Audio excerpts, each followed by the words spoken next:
सब तारीफें खुदाए बुजुर्गों बरतर के वास्ते, दुरूद सलाम मोहम्मद वाले मोहम्मद के वास्ते। किताब अल्लाह की आदत का 26वां पार्ट आपके पेश खिदमत है। अब तक जितना भी पढ़ा है उससे ये बात वाज़ेह हो चुकी है कि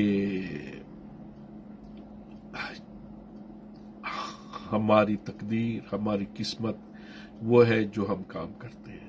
जैसा हम काम करेंगे, जो हमारे फेल होंगे, उसी के मुताबिक हमें उसका फल दिया जाएगा। ये दुनिया दारुल अदल है या गुनाह सजा के पलड़े बराबर रखे जाते हैं।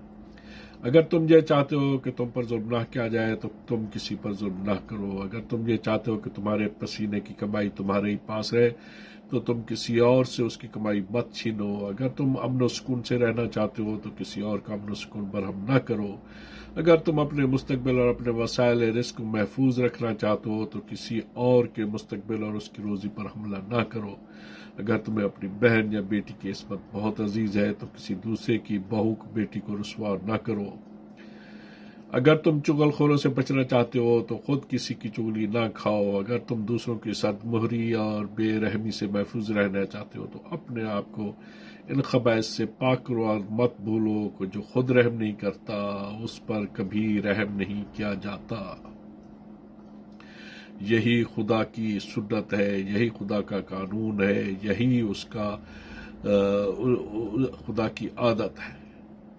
आप जितना जो कुछ आप करोगे वही आपके सामने आएगा। बेशक इसमें कोई किसी को कोई शक या शुबा नहीं होना चाहिए। इंसान गुनाह करने के बाद सजा से नहीं बच सकता। गुनाह की नौयत कुछ होती है और सजा की सूरत कुछ और। हम मुसलमानों में अल्लाह की रहमत और मग़फ़िरत का निहायत गलत तस्वुर राइज है। हम ये समझे बैठे हैं कि हमारा काम गुनाह करना है और खुदा का काम माफ करना। अगर आपका मुलाजिम या बेटा गुनाह पे गुनाह करता जाए तो क्या आप उसे मुसलसल माफ करते चले जाएंगे और कोई सजा नहीं देंगे? अगर हमारी आदतें मुजरमों को मुआफ़ी देना शुरू कर दे तो फिर इंतजाम मुल्क कैसे बरकरार रहेगा? माना कि खुदा मेहरबान है लेकिन उफ़ो दरगुजर की भी कोई हद होती है। आखिर माँ बाप भी किसी न किसी मरहले पर तंग आकर बच्चे को घर से निकाल देते हैं। ऐसी सैकड़ों मिसालें हमारे सामने हैं। तो फिर खुदा से ये क्यों तवक्को रखी जाए कि वो मुजरिम को कभी सजा नहीं देगा? अगर ये दुरुस्त है कि खुदावंद आदिल है तो फिर उसका फर्ज है कि वो इंसाफ करे।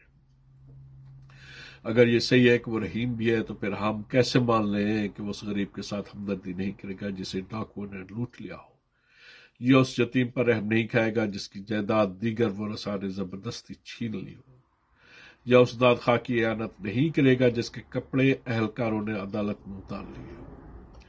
क्या अल्लाह ताला इन तमाम डाकुओं, राशियों और जालिमों को महज इसलिए माफ कर देगा कि उनकी शान गफूर रहीम में फर्क न आने पाए, खास दुनिया के इंतजाम तबाह हो जाए, कायनात मजलूमों की चीखों और फरियादों से लबरेज हो जाए और बेकस लोग चिल्ला उठे, क्या इस अर्ज़ समा में कोई खुदा मौजूद नहीं?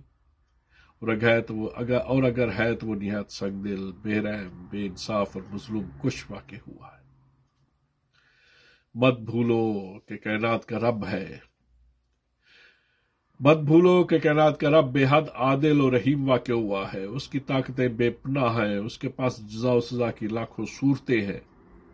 उसके पास इज्जतें भी हैं और जिल्लतें भी, बुलंदियां भी हैं और पस्तियां भी, सेहतें भी हैं और वबाएं भी, मुसर्रतें भी हैं और तलखियां भी, वफाएं भी हैं, जफाएं भी, घटाएं भी हैं, बिजलियां भी, अमवाज नसीम भी हैं और तूफान भी, थपकियां भी हैं और ज़लज़ले भी, जन्नत भी है और जहन्नम भी। वो हर शख्स को वो चीज देता है जिसके वो काबिल हो। ये नहीं हो सकता कि कोई शख्स उसकी हमद सना के गीत गाता हुआ उसके सामने आए और वो उसके मुंह पर थप्पड़ रसीद करते, या एक जालिम संगदिल डाकू को जिसकी तलवार से बेकस बच्चों और औरतों का लहू टपक रहा हो मनसब नबूवत पर फैज करते हैं। ये अंधेर गर्दी तो किसी बदतरीन फरमानरवा की कलमनाओं में भी नहीं हो सकती, तो फिर अल्लाह की तरफ इस तादली को कैसे मंसूब कर सकते हैं? जरा कायनात की तरफ एक नजर उठा कर देखो, कहीं कोई बदनज़मी है? कभी आपने भेड़ के पेट से हाथी पैदा होते देखा? कभी आग के साथ आम लगे? कभी सर्दियों में बहार आई? अगर उनमें से कोई کبھی کوئی بات نہیں ہوئی، اگر تم نے کائناتی نظام کو کوئی فطور اور خلل کبھی نہیں دیکھا، پھر یہ تم کیسے تسلیم کرتے ہو کہ انسانی معاملات میں خدا عدل و انصاف سے کام نہیں لیتا؟